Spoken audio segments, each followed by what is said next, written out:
Kamulan started as a festival on May 15, 1974.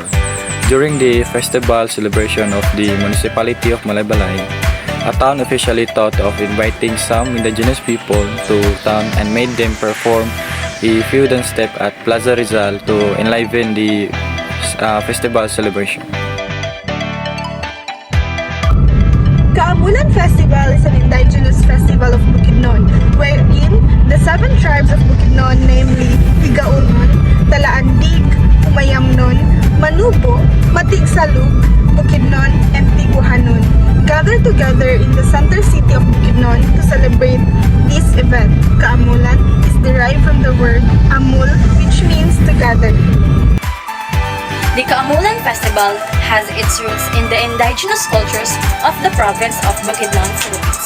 It traces its origin to pre-colonial times when the indigenous tribes of Bukidnon held rituals and gatherings to celebrate bountiful harvests, important milestones, and significant events in their communities.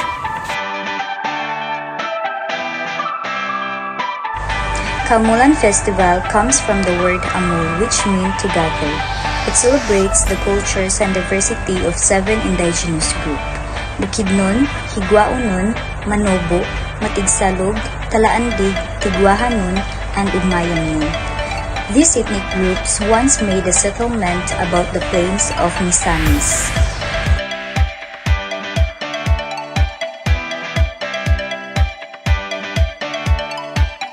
Kaamulan Festival is a whole month feast celebration of Bukidnon starting from March to April. What makes the Kaamulan Festival unique from the other festivals is the highlight of the Kaamulan Festival is the culture and tradition of indigenous people here in Bukidnon. It is also one of the reasons why Bukidnon is rich in culture and tradition. Every year, it's been our culture to gather and showcase the bountiful harvest and resources of each town in Bukidnon. During the day, each town in Bukidnon showcases their skills and talents in street dancing and float making competition.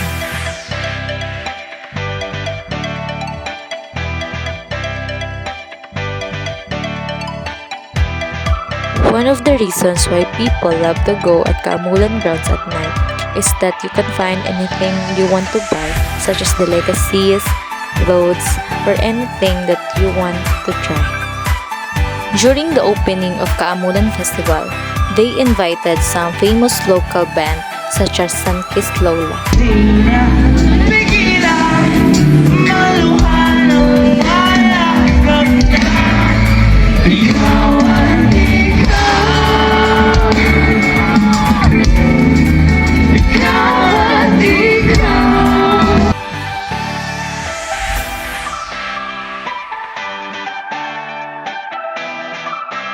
During the last day celebration of Kaamulan Festival, they invited the most famous singer or artist in the Philippines, which leads to heavy traffic in Malaybalay City. The concert was held in the new open Malaybalay City Sports Complex.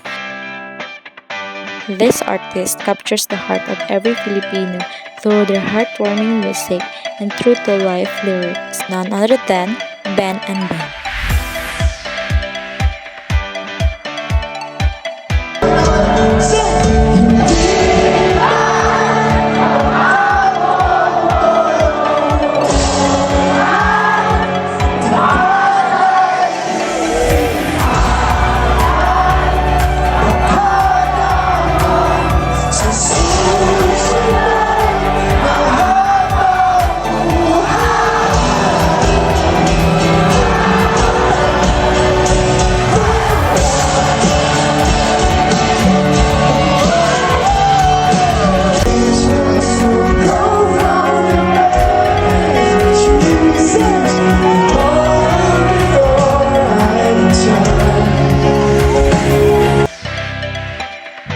We know that each one of us have fun during the celebration of Kaamulan 2024.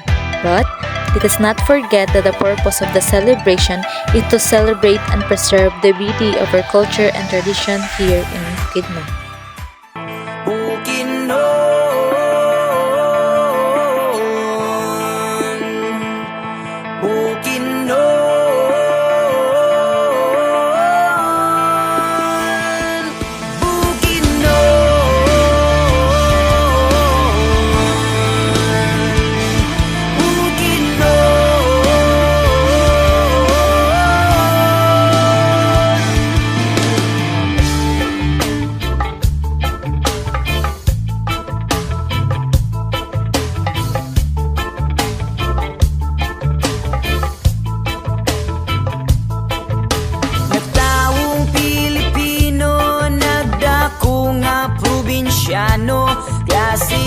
klasing mga tribo, laing-laing dialekto.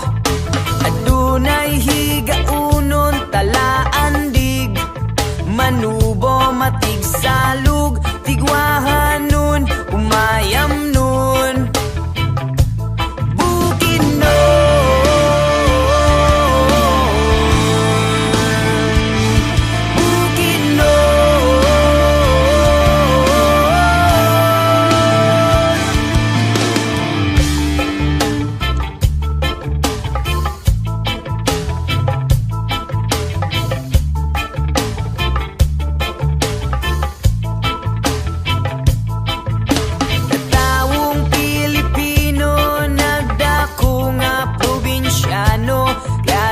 Klasing mga tribo, lain-laing dialekto.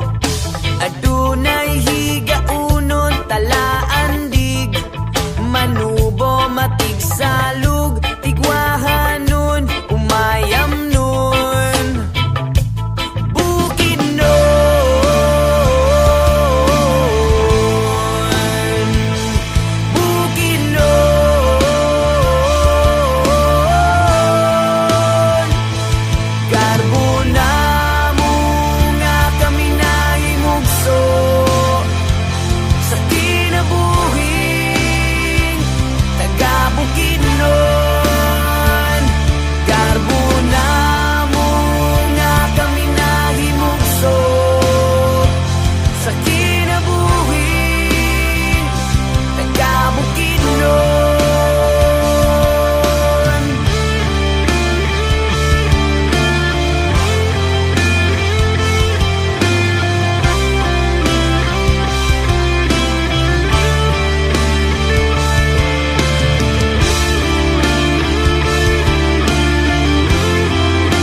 Sa bukidon, magapasalamat angay nga magmalipayon. Bisan bati o kalisod usahay, bangon lang gihapon hangtod sa kanunay. Nagkalain-lain mang mga hitsura, mga tradisyon, kultura ug istorya. Magapabili na ang dakong nga gugma ug dakong respeto sa mga katribo. Na mo nga kami nahimugso sa kinabuhi, taga-Bukidnon.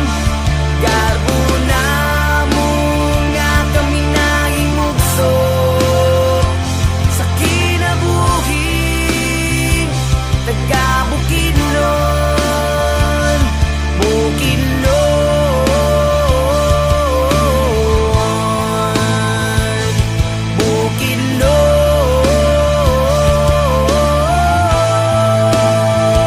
sa Bukidnon,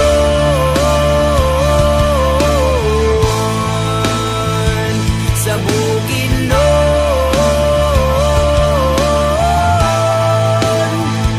sa Bukidnon.